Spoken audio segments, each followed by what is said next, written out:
Ajá. Ya estamos. Sí, ¿no? Estamos transmitiendo en directo. Sí, exacto. Ahí estamos. ¿Qué tal? Muy buenas. ¿Cómo estáis? Bienvenidas, bienvenidos a las personas que vayáis entrando a esta nueva edición de una Jam Session de filosofía viva. Como veis, ya podéis ir viendo en los posts que vamos haciendo, en los stories. Podéis entrar a la nueva web, que nos ha quedado muy bonita, muy chula, y a ver las nuevas formaciones para la temporada que viene, que las tenéis todas en el web. Son bonitas, son completas, son profundas, y hemos puesto ahí tiempo y corazón.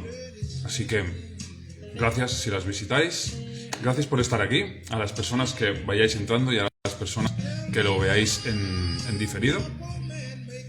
Por aquí se han unido algunas personas. Buenas tardes, Arina, hola, Mariana, ¿cómo estáis? Buena tarde, ¿qué tal? Saludo. Estaba explicando un poco de qué va la nueva web de Filosofía Viva, pero para las personas sobre todo que nos vean en diferido, porque no me gusta abundar en eso, en las jams. Hoy he puesto un poco de música blues, porque hoy hablamos de sensualidad y al menos en mi cosmovisión nada hay más sensual que el blues. Hola Mariana, ¿qué tal? Y sin embargo, este tema de la sensualidad ha sido un tema que no he escogido yo. Realmente, a ver, se ha unido otra persona. Hola Sandra, bienvenida, ¿qué tal? ¿Cómo estás? Bienvenida a las Jam Session de Filosofía Viva. Para las que no lo sepáis, las personas que no lo sepáis, podéis intervenir cuando queráis. Entonces yo leo el comentario y la conversación se desvía hacia donde sea, ¿no? Es un tipo Jam Session. Sin embargo, yo llevo pues, mis ideas y mis exposiciones y mis notitas, ¿no? Como si fuera el director de la Jam Session que conozco los temas. Bien, muy bien.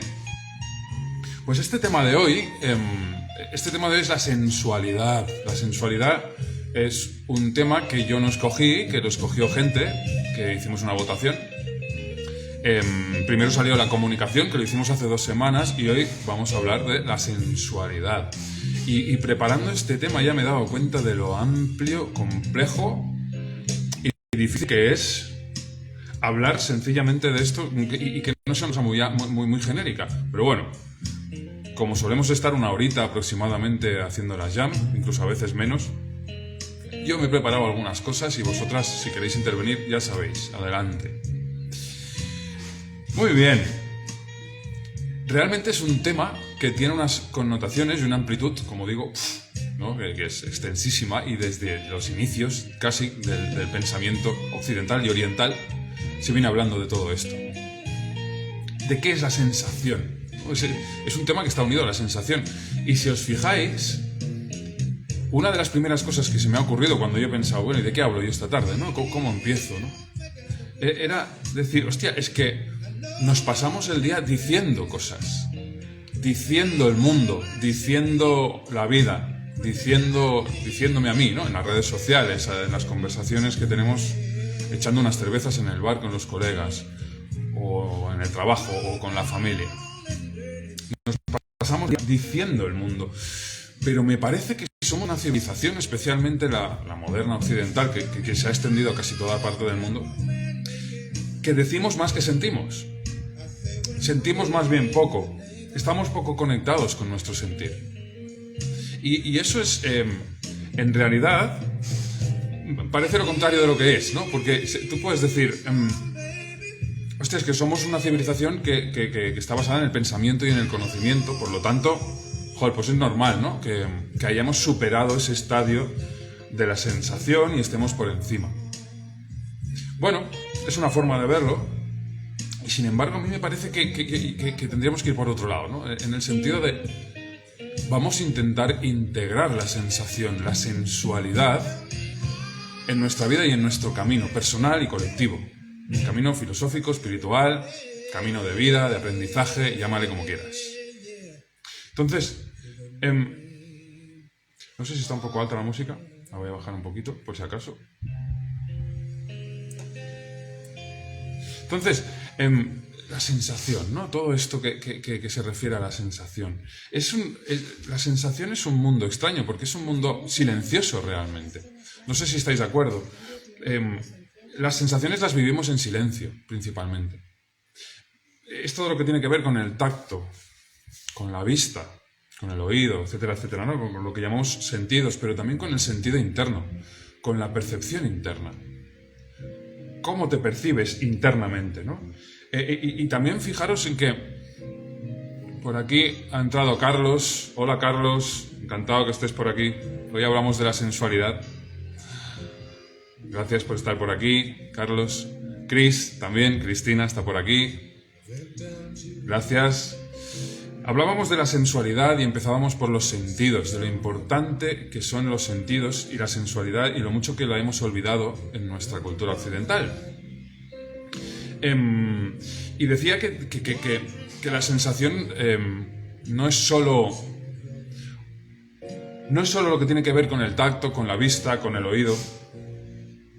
También es con la sensación interna, cómo me siento internamente, cómo me percibo internamente, todo lo que pasa aquí dentro.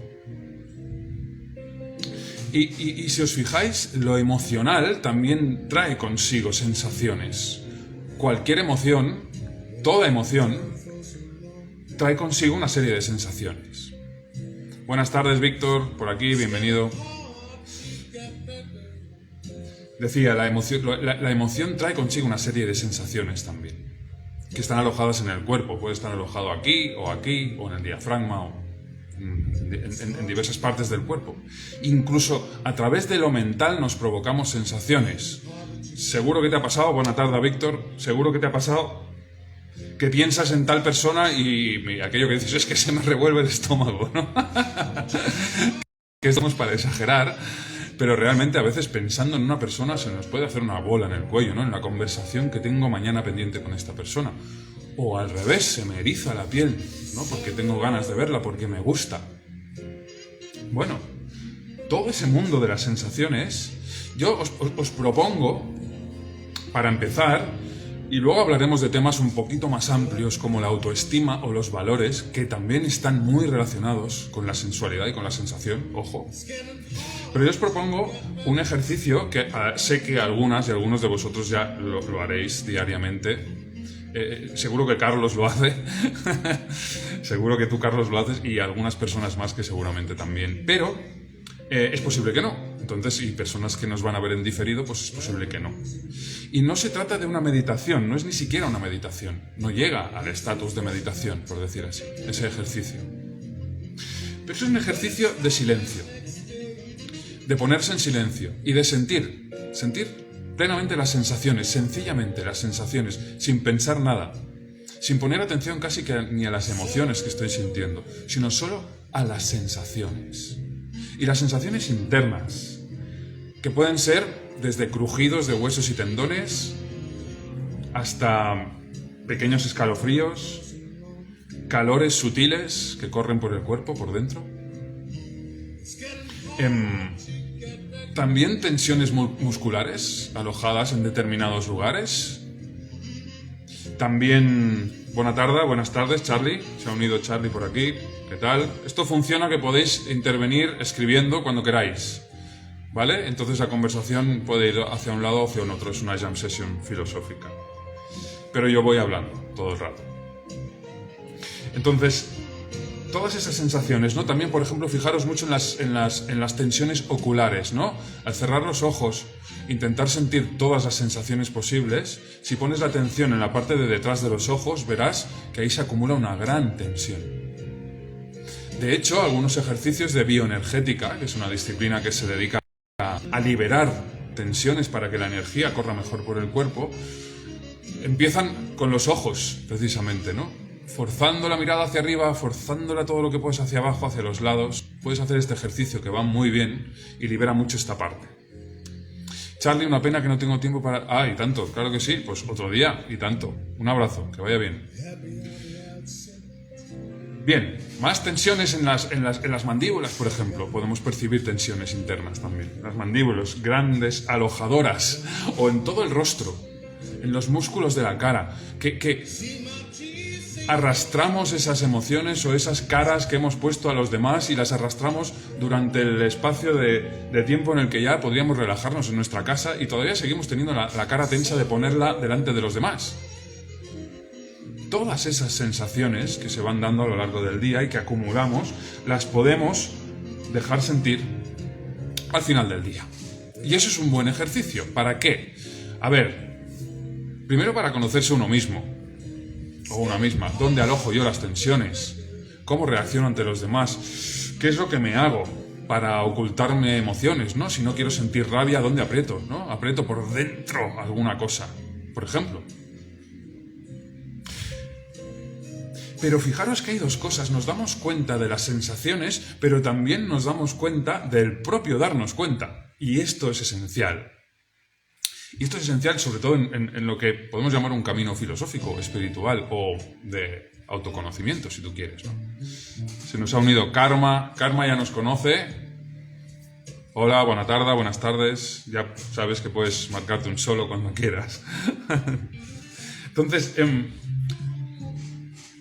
es esencial esto, estamos hablando de la sensación, es esencial en un camino de autoconocimiento saber contactar con las propias sensaciones. Ya, y luego vendrán las emociones, y luego los pensamientos, y luego más allá, ¿no? Se ha unido otra persona, Simlagu, hola, encantado, primera vez que apareces por aquí. Puedes intervenir por escrito cuando te apetezca, siempre y cuando tenga que ver con lo que estamos hablando, y la conversación se va derivando, como una jam session. Entonces decíamos, ¿de qué sirve este ejercicio de poner atención a las propias sensaciones en pleno silencio, sin pensar?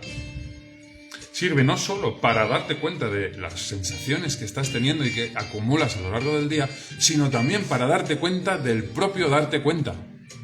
Y eso es importantísimo, porque normalmente en filosofía, cuando te describen el nivel humano de la sensación, pues en el instituto, las asignaturas que te describen, tal filósofo decía cuál, ¿no? Tal filósofo decía tal cosa. Bueno, en fin, decía que la sensación era tal. Pero no nos acaban diciendo de que lo más importante del contacto con la sensación es el propio percatarse. El propio tomar conciencia. ¿Qué nos está diciendo esto?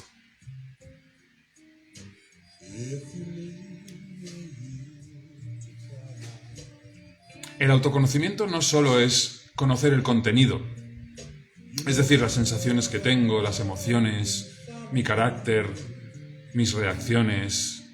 Es darse cuenta de que soy ese propio darse cuenta, de que soy una conciencia, de que soy conciencia. Darme cuenta de que todas mis células son seres sensibles, que se percatan de cosas, que perciben, y que a través de ellas, y en un sentido mucho más complejo, puesto que somos organismos complejos, percibimos. El propio percibir es lo importante, el propio tener conciencia, esa lucidez, que está vacía de contenido, y que es pura lucidez, es puro ver, puro ver. Esto es importantísimo porque nos vamos dando cuenta en un camino filosófico, en un camino espiritual, o de autoconocimiento, o simplemente de aprendizaje, llámalo como quieras. Pero nos vamos dando cuenta de que es muy importante no solo el hecho de ver qué contenidos tenemos, sino que somos esa cosa que mira, ese testigo, como dicen en la filosofía hindú, ese testigo que mira y que ve. Y es importantísimo esto. Aparte de las sensaciones puras, también, si quieres alargar el ejercicio, lo que puedes hacer es darte cuenta de las emociones. ¿Qué emociones has tenido a lo largo del día? No solo la... Vale, Carlos, que vaya bien. Ya seguiremos. Chao. Decía, no solo es importante las sensaciones, sino es importante también las emociones. Percatarse de las emociones. A veces traemos una cara de haber estado en una reunión o en el trabajo o en una discusión de pareja y traemos esa cara, y cuando haces este ejercicio que os he propuesto, lo que te pasa es que te das cuenta de la tensión que tienes en la cara, detrás de los globos oculares, en la nuca y en varios sitios. Pero también traes una serie de emociones del día que has pasado. Y esas emociones pueden ser ira, rabia, tristeza, etcétera, etcétera. A veces, normalmente, no nos las dejamos sentir, puesto que priorizamos la interacción social y el qué van a pensar antes de la expresión emocional. Entonces, a esa hora de tomar contacto con las propias sensaciones y emociones, también podemos liberarlas de alguna manera. Y darnos cuenta de que tiene una sensación. La tristeza se aloja normalmente como un peso en el pecho.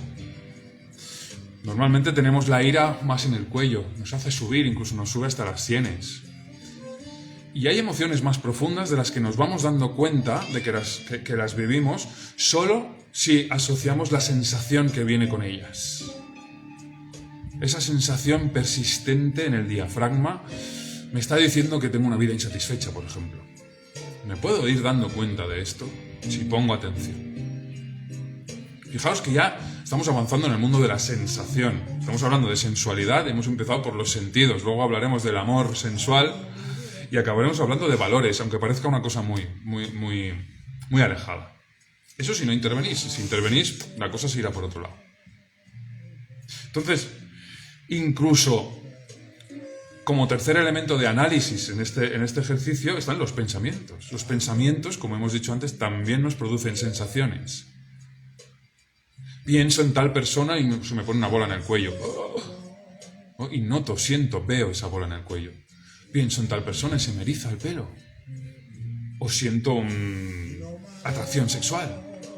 Pero noto sensaciones. Esas sensaciones son las que tenemos que identificar. ¿Por qué? Ahora veremos para qué, ¿vale? Ahora veremos para qué sirve. Pero acordaos que también es muy importante no solo el identificar las sensaciones, sino darme cuenta de que me doy cuenta. Darme cuenta de mi propio darme cuenta. De que soy una conciencia, de que soy conciencia. De que soy lucidez, de que puedo darme cuenta de las cosas, de que me percato. Es importantísimo esto. Bien. Para mí hay dos niveles más de la sensualidad que me gustaría tocar hoy, ¿vale? Y uno, los he dicho antes, ¿no? Las personas que eligieron este tema, porque este tema lo eligieron personas, otras personas, no lo he elegido yo, no lo puse a votación y lo votaron algunas personas. Y quedó en segundo lugar después de la comunicación, que la dimos hace 2 semanas. Yo creo que las personas que votaron esto y en general las personas que me han ido escribiendo, decirme, mira qué guay el tema este, lo vinculamos normalmente con el amor sensual. La sensualidad lo vinculamos con el erotismo. Y cierto, también por eso he puesto esta música blues esta tarde, ¿no? Que me parece una música muy sensual a mí. Por cierto, le voy a bajar un poquito el volumen. Entonces, ¿cómo avanzamos en esto, no? ¿Por qué es importante la autoestima en relación a esto, no? Que he dicho antes, autoestima y valores. ¿Qué tiene que ver esto, no? Con la pura sensualidad. Yo creo que a primera vista ya se ve la conexión, pero vamos a desarrollarla un poquito, ¿vale? ¿Cómo la desarrollamos? Fijaros, me gustaría hablar del personaje mítico por excelencia que encarna la sensualidad y el erotismo, y que no es ni más ni menos que la madre del propio Eros, que es Afrodita o Venus, ¿no? Afrodita en su versión griega, Venus en su versión latina, romana. ¿Qué es este personaje, ¿no? ¿Cómo definir a esta personaje, a esta Venus? Venus no es una mujer maternal.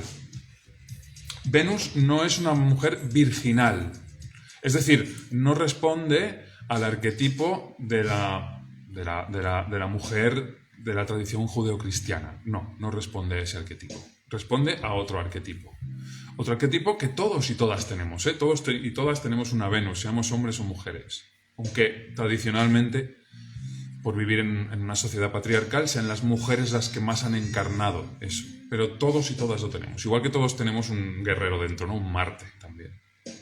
Entonces, esto es importante, ¿vale? Porque no hagamos distinciones de género en esto. Sencillamente es un arquetipo y una potencia y una función psíquica de lo que vamos a hablar, ¿vale? Entonces, no estamos hablando de un arquetipo maternal, de un arquetipo virginal, pero sí que hablamos de una mujer sagrada.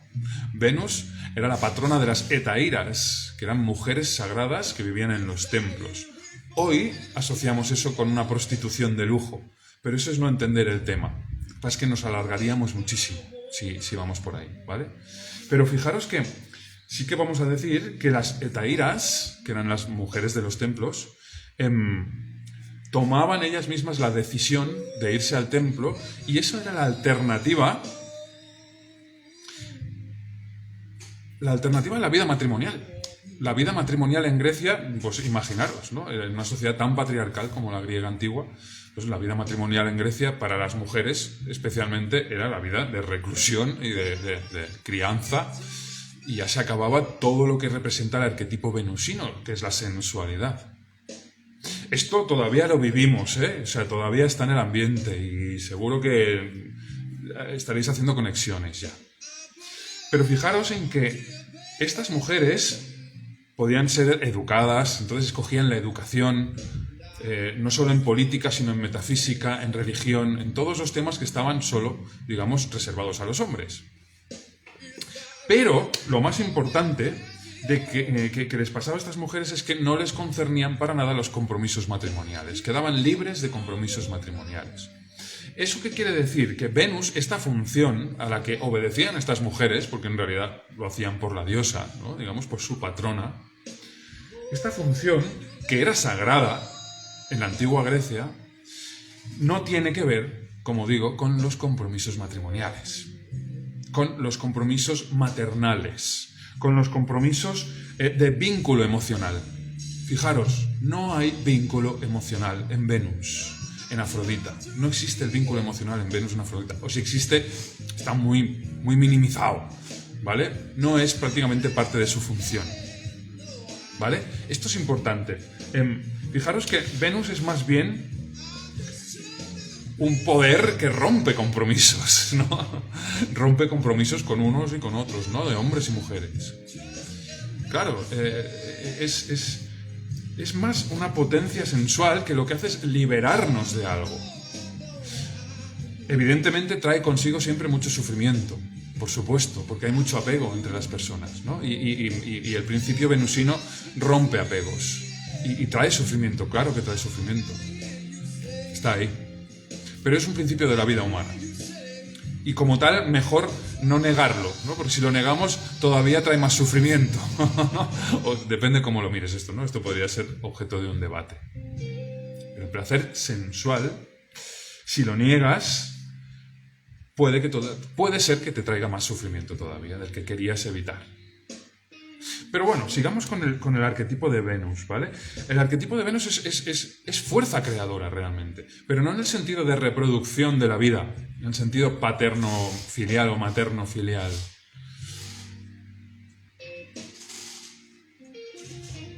Aquí dice Mariana, entonces los griegos disociaban la sensualidad de la vida familiar. Yo diría que absolutamente. Y otro día podríamos hablar de la homosexualidad en Grecia también, en la Grecia antigua. Pero yo creo que absolutamente. Y sospecho que las mujeres también. Lo que pasa es que eso no nos ha llegado, no se ha explicado, ¿vale? Evidentemente, pues esto pues depende de la pareja, me imagino yo. Pero me imagino que en muy pocas parejas se asociaría la sensualidad con la vida familiar. ¿Vale, Mariana? Por lo que yo sé. Entonces, no hemos de pensar que el arquetipo de Venus no es fuerza de vida, es fuerza de vida. Es fuerza de vida, pero es una fuerza de vida asociada al placer, al amor erótico. No es fuerza de reproducción. No es un arquetipo de madre contenedora. Es un arquetipo de romper lazos, prácticamente, ¿no? de ruptura. Dice Mariana, bueno, eso hoy en día igual sigue pasando, sí. Sí, lo que pasa es que, por suerte, creo yo, empezamos a ver que es posible conciliar las dos cosas, de alguna manera, ¿no? Que de alguna manera es posible conciliar las dos cosas. Estamos más abiertos al menos a eso, nosotros, ¿no? En aquella sociedad estaba todo muy estratificado, mucho más. Entonces no. Pero esto, para mí, no lo sé. Te puedo decir que no lo sé. No estoy seguro de esto, ¿no? Al menos yo veo que sí, que intentamos integrar mejor la sensualidad con la maternidad, por ejemplo, ¿no? O con la paternidad. Y que nos entendemos mejor en ese sentido. Tenemos el arquetipo venusino un poco más integrado. En aquella época, pues digamos que lo encarnaban las hetairas, supongo que algunas mujeres, pero los hombres prácticamente no, ¿no? Entonces, claro, yo veo, sin duda se intenta, sí. Yo veo hoy en día, hola Raquel, ha entrado Raquel por aquí, hola, ¿qué tal? ¿Cómo estás? Sin duda se intenta, sí, se intenta más, evidentemente. Hoy en día también los hombres podemos escoger el champú que nos gusta, ¿no? O ponernos la camisa que más nos gusta, porque eso es Venus también, y eso lo veremos un poco, ¿no? Y integrar en nuestra vida esto. Entonces, fijaros, Venus no tiene nada que ver con el pecado del amor sensual. No, no es eso. Precisamente estamos en dos tradiciones muy distintas, ¿no? Si os fijáis y estudiáis un poco la mitología, Venus se va con hombres, se entrega a hombres, a dioses y a héroes, pero que son hombres que ella desea. Ella les desea, ¿no? Entonces, no es que tenga necesidades emocionales. Ay, es que necesito que me protejan. No es esa función psíquica la de Venus. No es esa función existencial la que cumple Venus. No es así como nos ayuda a dar sentido a nuestra vida. Nos ayuda a dar sentido a nuestra vida de otra manera. Y es que Venus no hace nada para que la amen. No hace nada para que la quieran.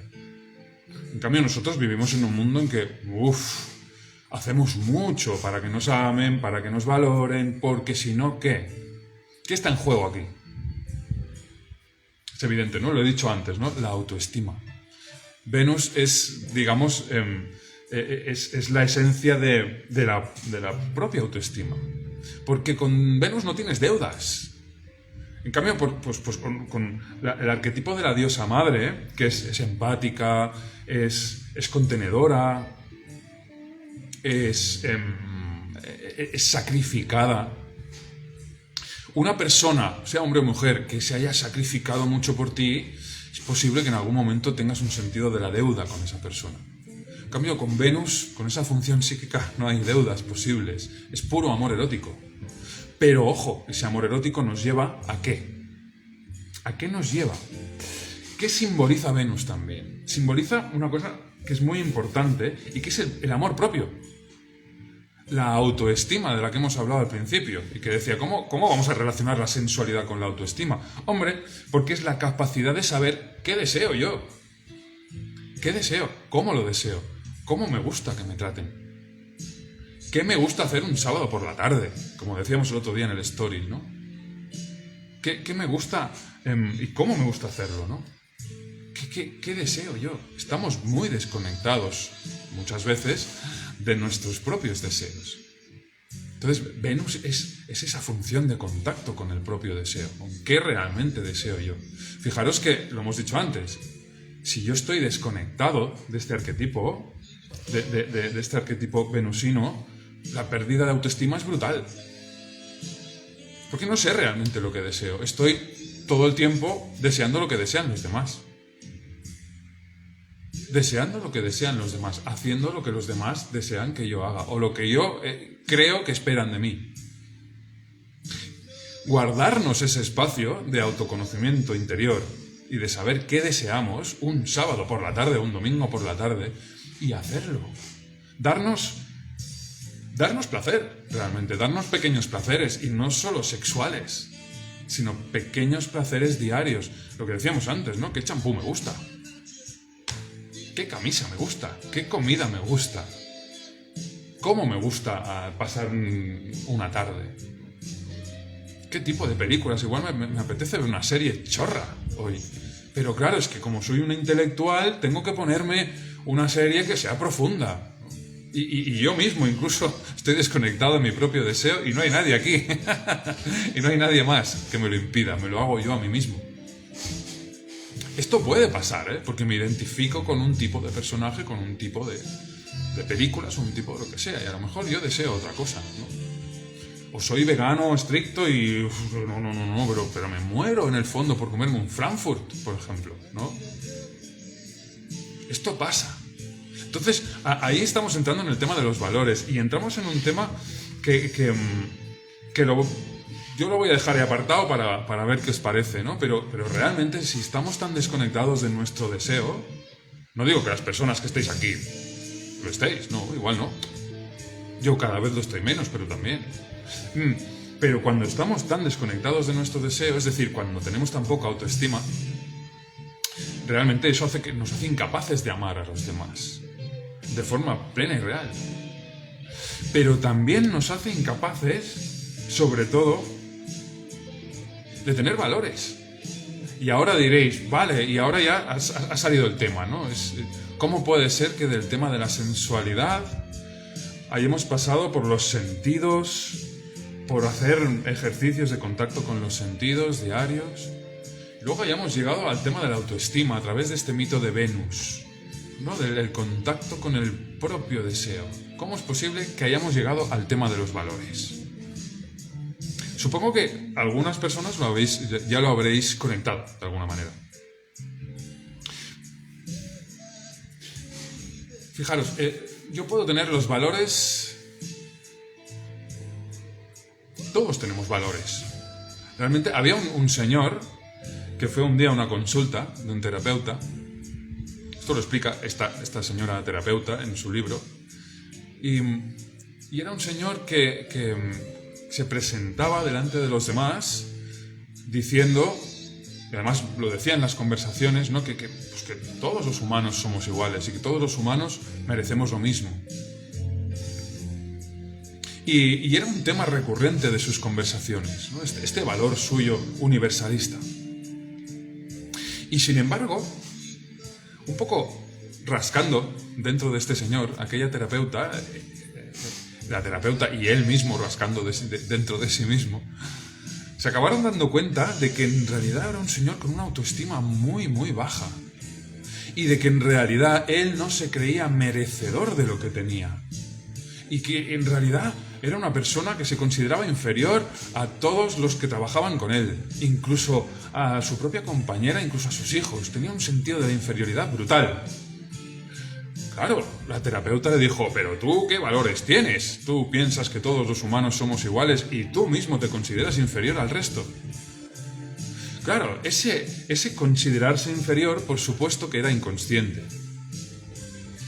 Y a veces es que tenemos valores conscientes que construimos con nuestra mente y que no se corresponden con lo que realmente estamos siguiendo. Y esto puede pasar a muchos niveles. Fijaros que puede ser que haya personas que estén en una asamblea, ¿no? de un movimiento radical, por ejemplo, por la liberación sexual. Y se comportan pues como dicen esos valores, ¿no? Los valores de esa comunidad. Pero en el fondo hay algo en esas personas que les gustaría tener pues una relación pues más estable, más conservadora, más que les protegieran. Y no han mirado esa necesidad. ¿Por qué les pasa esto, ¿no? Y esa necesidad, ese sentir auténtico y verdadero está en contradicción con los valores que dicen en público. O al revés, puede ser una persona que esté sosteniendo un matrimonio súper conservador y que en el fondo tenga unas ganas de despiporre tremendo, ¿no? Y que no se lo deja sentir. Entonces, el tema de los valores, ¿por qué es importante? Porque necesitamos, de alguna manera, tener valores en concordancia con lo que sentimos. Y eso no quiere decir que eso que sentimos no podamos trabajarlo y modificarlo, ¿no? Si yo siento mucho apego en el fondo por una persona, hombre, si lo trabajo, poco a poco iré dejando de sentir apego y podré tener unos valores de más desapego, más decir, bueno, universalistas, ¿no? Por decir así. Pero si yo no trabajo eso, ¿no? Si soy esa persona que está en un colectivo radical, pero yo no me doy cuenta, porque me da vergüenza asumirlo, ¿no? Y me doy cuenta de que hay algo que no funciona, pero no le pongo atención, seguiré teniendo una contradicción interna muy grande ahí. Y no lo voy a vivir bien. Eso genera malestar. Y a la larga, ni os lo cuento, ¿no? Ya más o menos podéis intuir hacia dónde va la cosa, ¿no?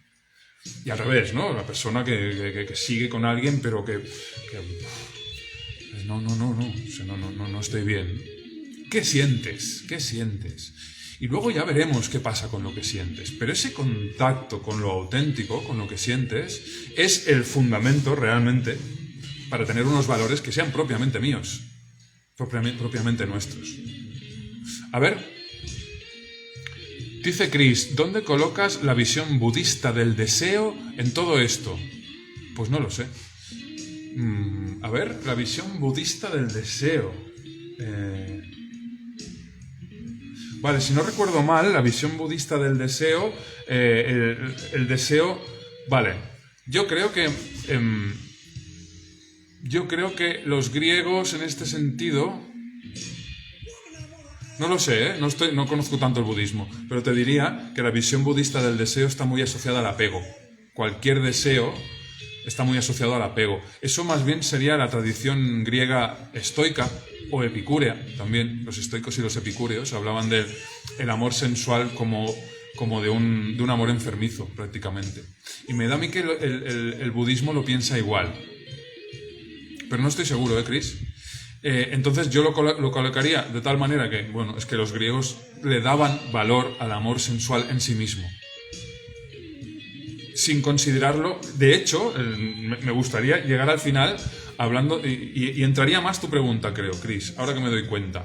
Entraría más tu pregunta cuando hablemos de la vinculación que vemos en Platón entre el amor sensual y la divinidad.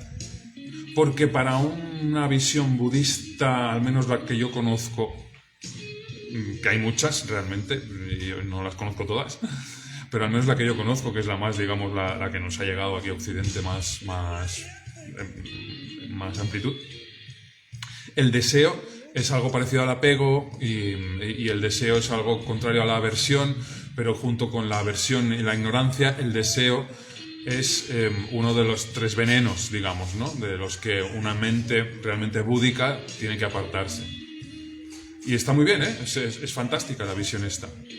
Lo que pasa es que yo creo que lo que los griegos añaden a esto es que a través del amor sensual también podemos llegar a la divinidad, no solo a través de la negación de cualquier sensualidad. Y eso sí que lo vemos en algunas escuelas filosóficas. Repito, estoicos, epicúreos, negación de la sensualidad y del deseo desenfrenado. ¿Vale?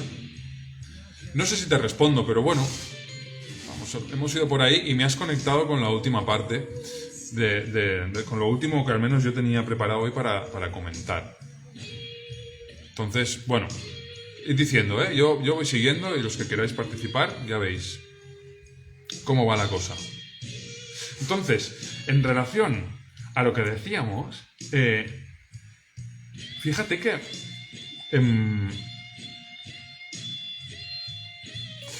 Venus,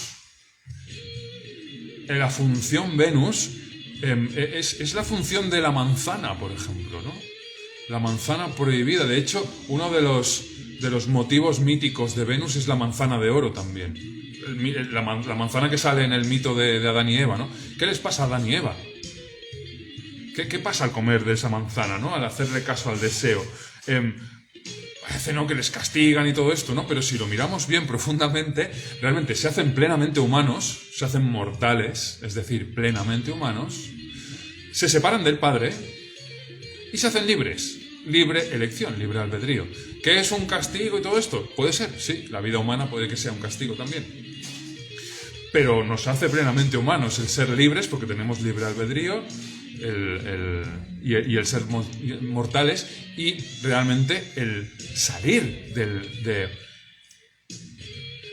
del núcleo familiar, ¿no? Venus es lo que te arranca de tu madre y de tu padre, ¿no? Que te arranca de ese complejo de Edipo en el que deseas a la madre o deseas al padre y todo queda en un triángulo un poco enfermizo, ¿no?, familiar, y te arranca de eso, ¿no? Deseas a otra persona. Estás deseando algo de fuera. Venus nos arranca de nuestro huevo, digamos, ¿no? De este ámbito lunar, maternal, paternal, familiar. Nos arranca de eso. Es una función que tenemos que cumplir alguna vez en la vida, ¿no? Y que, bueno, se puede ir repitiendo, evidentemente. Entonces, fijaros, si yo no sé contactar con mi parte más auténtica, con mi deseo más auténtico, aunque luego sepa que tengo que trabajarlo, porque me doy cuenta que es enfermizo, por ejemplo, ¿no? Chris, a este respecto, un budista te diría que casi siempre es enfermizo un deseo. repito que no he profundizado tanto en el budismo como para asegurarlo plenamente, ¿vale? Entonces, pero Venus sí que es esta función que te da la capacidad de dar forma y de dar identidad a todo eso que valoras, a tus propios valores. Lo que es realmente el fundamento de la axiología, que es la teoría de los valores, ¿no? La axiología es ¿cuáles son mis valores? ¿Qué valoro yo en la vida? ¿En función a qué? ¿Sobre qué? ¿Por qué valoro yo esto? ¿Porque mi pareja, mi familia, mi madre, mi amigo, mi grupo de amigos o mi barrio lo valora? ¿Sencillamente por eso? ¿Porque está en conjunción con mi sentir? ¿Porque yo he destapado mi sentir? Vale, entonces aprender a sentir bien, a tener una sensualidad bien educada y libre de ¿cómo te diría? Cuando tienes un deseo que es insano, ¿no? No sabría cómo decirlo ahora mismo. Cuando, por ejemplo, ¿no? Con la comida, ¿no? Comes más de lo que necesitas, ¿no? ¿Cómo se llama esto? Ahora no me va a salir.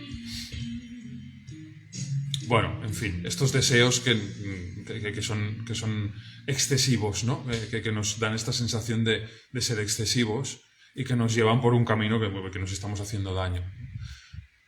Contactar con el sentir también me hace darme cuenta de que puedo cambiar eso, de que ese deseo es exagerado, ¿no? Por una persona, o por un plato de comida, o por la bebida, o por una droga, ¿no? Por ejemplo.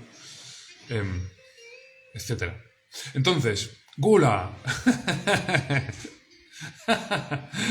Gracias, Karma, gracias. Bienvenido, Ricard Bertolín. Bienvenido, estamos aquí en una jam de filosofía. Puedes intervenir escribiendo cuando quieras. Gracias, Karma. La gula, exactamente. Es uno de esta cosa excesiva, ¿no?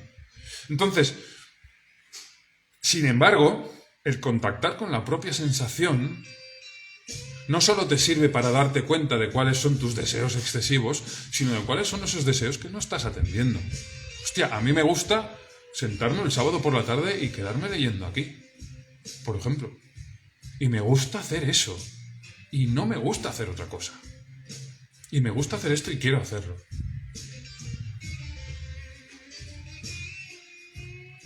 Y ahora vienen los conflictos con la pareja, con la madre, etcétera, etcétera, ¿no?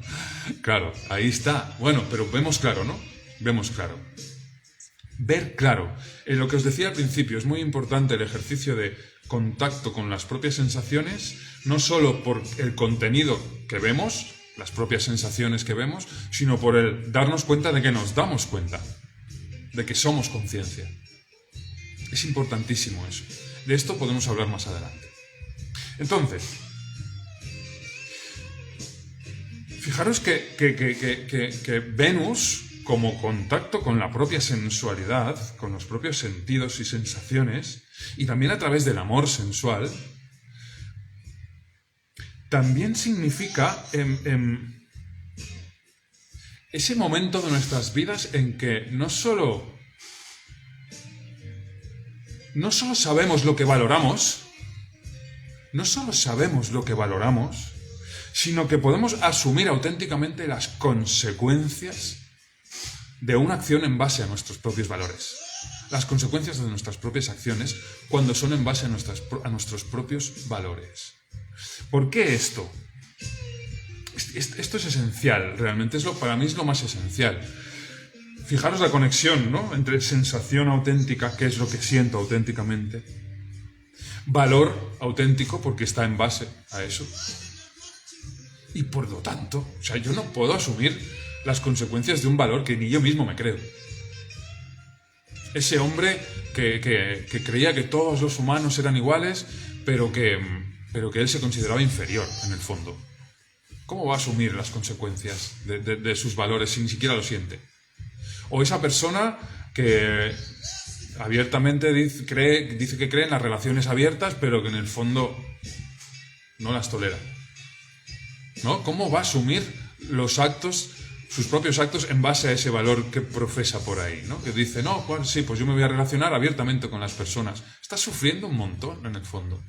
Tú lo que quieres es una relación de más apego, de más cariño, de más tiempo, más estructurada. Necesitas eso. Ahora necesitas eso. Ponle atención, tal vez haya neurosis ahí y con el tiempo dejes de necesitarlo, pero tal vez no, tal vez es tu forma de sentir. Y ahí es donde te sientes bien. El sentir. Atención al sentir. No sé si se entiende, yo creo que sí. Pero bueno. Entonces, ahí es donde podemos asumir las consecuencias. Cuando nos hemos sentido realmente. Y cuando ya hemos construido valores en base a ese sentir. Y cuando digo ese sentir también tendría que estar añadiendo las emociones y el pensamiento, etcétera, etcétera. Pero de esto hablaremos otro día. Hoy hablamos solo de las sensaciones, de la sensualidad. Entonces, fijaros que hemos llegado muy lejos, ¿no? Hemos empezado con las sensaciones más, ¿no? De los pequeños crujidos de la rodilla cuando te sientas al final del día y percibes, o las tensiones musculares. Hemos pasado por la autoestima y hemos llegado, hostia, a la capacidad de construir unos valores auténticos y además de actuar en consecuencia. Fijaros si tiene esto amplitud el tema. Lo que pasa es que no se queda ahí solo, no se queda ahí y esto es una cosa que a mí realmente me parece muy bella y me apetecía acabar con esto. Si os parece, si no intervenís más, me apetecía acabar con esto y tiene que ver, Chris, con lo que has dicho tú. Si os fijáis en la visión budista, como también en la visión epicúrea, por ejemplo, ¿no? En los epicúreos antiguos, la renuncia a los placeres no necesarios o a los deseos no necesarios, otro día hablaremos de esto, ¿no? Pero más o menos ya podéis entender, ¿no? Es decir, la renuncia a cualquier deseo que sea desenfrenado, nos lleva a un contacto con la divinidad. No con el Dios cristiano, como lo han pensado los cristianos, sino con la divinidad. También hemos hablado en otra jam session de esto, ¿vale? De este principio divino, sencillamente con algo más grande que nosotros, ¿no? Y que nos supera. Es importante esto porque Platón lo dice de una forma muy bella y me gustaba acabar hoy con esto. Lo dice en el Fedro. No sé si habéis leído el diálogo, el Fedro. Es uno de los bonitos diálogos de Platón. Y yo recomiendo el Fedro y el Timeo. El del Timeo hablaremos otro día, ¿vale? Haremos una jam sobre un tema que tenga que ver con el Timeo. En el Fedro dice Platón, y lo voy a leer porque lo dice más o menos así. Dice Platón, que en el Fedro dice Platón, en el rostro del ser amado veo un reflejo del Dios que yo también soy. Fijaros, en el rostro del ser amado veo un reflejo del Dios que yo también soy. Si sabéis un poquito de Platón, y habéis leído el Banquete también, sabréis que es a partir del amor sensual y del amor erótico como empezamos a elevarnos en esta dirección, en la dirección de ver en el rostro del amado al Dios que yo también soy. Fijaros, el recorrido que hemos hecho, ¿vale? Para terminar, voy a hacer un resumen del recorrido que hemos hecho. Hemos empezado con un ejercicio de contacto con las propias sensaciones, sencillamente, así de sencillo. Sensaciones. Sensaciones que podemos notar al final del día. ¿Qué sensaciones tenemos acumuladas en el cuerpo? Hemos visto qué sensaciones podemos detectar en cada una de las emociones que sentimos. ¿Qué sensaciones nos producen los pensamientos? Y nos hemos dado cuenta de que nos damos cuenta de las sensaciones, ¿no? De que somos una conciencia. Entonces, gracias, Chris. Entonces, no solo eso, luego hemos ido a la autoestima. O sea, cómo Venus es el principio de la autoestima, del contacto con el propio deseo. Si no contacto con mi propio deseo, es que poco me estoy queriendo. Y si yo no quiero, si no me quiero a mí, no puedo querer a los demás, ¿no? Ojo, autoestima no es querer a mi ego, no es narcisismo, no tiene nada que ver. La autoestima es precisamente lo contrario del narcisismo, ¿vale? Porque mucha gente lo confunde.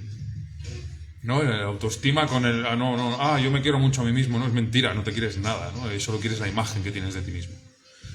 No, querer lo que eres realmente. Aquello que sientes en lo profundo. Entonces, hemos pasado por ahí, por la autoestima, y luego hemos ido a los valores. ¿Cómo generamos valores auténticos si no contactamos con lo que sentimos verdaderamente? Y luego, a ver, ahora voy ahí, Chris, acabo el resumen y voy ahí. Y luego hemos pasado hemos llegado al tema de que, bueno, claro, es que sí, y además cómo podemos asumir las consecuencias de lo que hacemos en base a nuestros valores si realmente no hemos puesto en juego por el camino el principio venusino, ¿no? La actitud sensual que dices ahora, Chris. ¿No? ¿Cómo podemos? No podemos tampoco. No hay autenticidad ahí.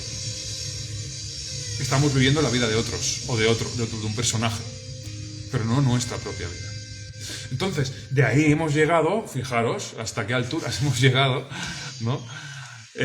A ver en el rostro del amado el Dios que yo también soy, que no es más que ese darme cuenta de que me doy cuenta, esa conciencia lúcida, ¿no? Ver en el otro la misma conciencia lúcida que yo soy. Vale, pues todo este recorrido a mí, bueno, realmente lo he resumido mucho, ¿no? Pero me parece muy profundo y que llegamos muy lejos, ¿no? A través de esto. Y me parece que el principio venusino, que le podríamos llamar así, o actitud sensual, ¿cómo la definiría vivir con actitud sensual? No sé si conocéis a George Gurdjieff, era un maestro armenio que decía: acuérdate de ti mismo en todo momento y lugar. Acuérdate de ti mismo en todo momento y lugar no quiere decir que te acuerdes de tus recuerdos, de tu pasado. No, quiere decir, como también dicen algunos maestros hindús, que siempre tengas un pedazo de la atención hacia afuera y un pedazo de la atención hacia adentro. Vivimos muchas veces con toda nuestra atención puesta afuera. Para mí, vivir con actitud sensual, en parte, sería poner en práctica siempre tener una atención, parte de mi atención puesta aquí dentro. ¿Por qué? Porque vives con más serenidad, porque vives más conectado con quien eres, porque eso te ayuda a expresarte mucho más auténticamente. Y por todo lo que acabamos de decir, madre mía, me parece que son sobradas razones, ¿no? para esto. Entonces, para mí vivir con actitud sensual es trabajar cada día la atención a los sentidos, la atención a lo que siento, a los sentidos. No, ojo, lo he dicho al principio, en filosofía se suelen describir la sensualidad o los sentidos como lo que nos pone en contacto con lo exterior. Tacto, vista, oído, gusto, ¿no? Olfato. Sentidos también es el sentido interior. ¿Cómo me siento yo dentro? Esa especie de tacto constante que siento en el abdomen, en el pecho, en toda la musculatura interna, en el cuello, detrás de los ojos, en la mandíbula, en la cara. Todo eso. Entonces, para mí, vivir con actitud sensual es estar atento a todo eso. Y a mi propio deseo. No es fácil, porque vivimos en una sociedad y hemos vivido en una civilización que no le ha dado mucho valor a eso, o que simplemente se lo da como parte de un mercado, ¿no? Lo ves en los anuncios, contacta contigo mismo, todo esto, pero eso es falso, ¿no? En realidad no quieren que contactes con tu deseo, quieren que contactes con el deseo que ellos quieren que tú contactes, ¿no? Porque te quieren vender algo. No es tu deseo real, ¿no? Quieren generarte un deseo. Entonces, ser capaz de ver qué es lo que deseas en cada momento. No es nada fácil. Y para mí también definir vivir con actitud sensual no es solo vivir así en contacto con tu deseo, sino en contacto con las posibilidades que nos brinda vivir en contacto con el deseo, y que las hemos descrito un poco, las he tratado de describir aquí, hoy. Todas esas posibilidades, fijaros si es amplio el tema. Me falta la dimensión de la atracción en la definición de sensualidad que has dado. La dimensión de la atracción. A ver. La dimensión de la atracción. De la atracción, imagino que la atracción sexual te refieres. Ha salido varias veces, de hecho. Cuando estábamos hablando de que Venus se va con hombres, con dioses y con héroes, no porque necesite nada emocional, sino porque ella los desea. Esa es la dimensión de la atracción. No necesariamente sexual. Atracción, pues por ejemplo, por un paisaje, por ejemplo. Atracción por cualquier cosa que sea sensual a través de los sentidos. Cuando hablas de atracción es que algo te atrae, que tú te irías hacia eso.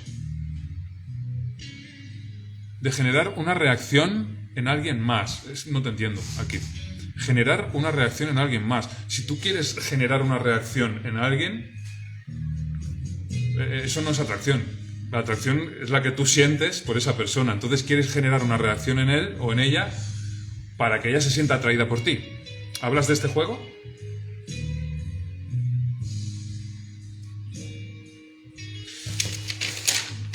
Sobre esto, ¿sabes qué te diría, Mariana? Que fijaros que el arquetipo de Venus es un arquetipo que habla muy poco de lo instintivo. No está hablando de lo instintivo. Por ejemplo, la diosa Hera, que es la mujer la esposa de Zeus, lo que tiene por ofrecer son riquezas, posición social. La diosa Atenea, que es la diosa virgen guerrera, lo que tiene por ofrecer son estrategia, capacidad guerrera, etcétera, etcétera.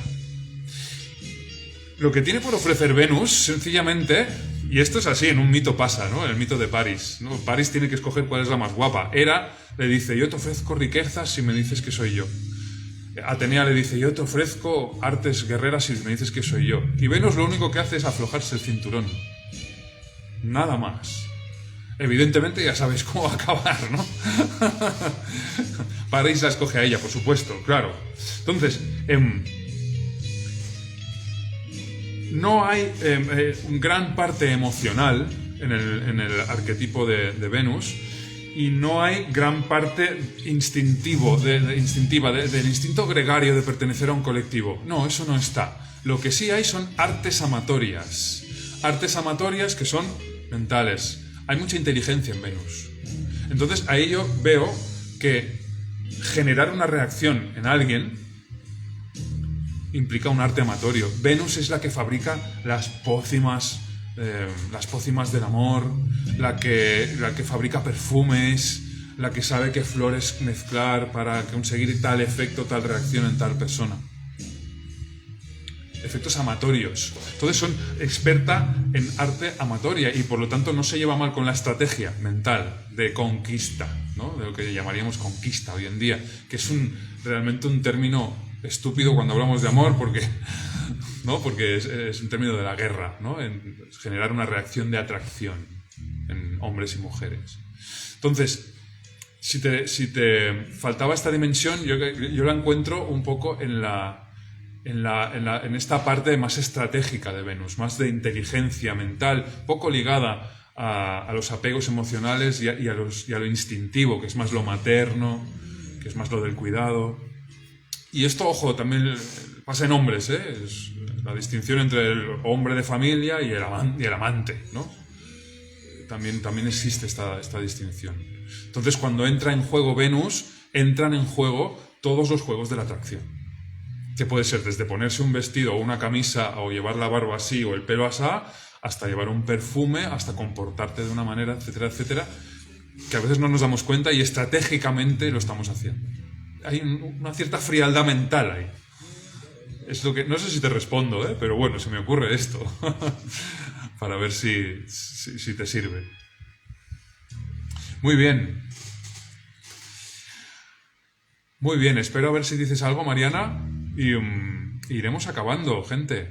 Hoy ha habido algo de jam, ha habido días que la gente ha participado más, pero yo os agradezco muchísimo a las personas que habéis intervenido. Espero que os haya gustado y que hayáis sacado algo de todo esto. Y vamos a ir cerrando. Nada, espero un minutito. Por mi parte, se acaba la canción.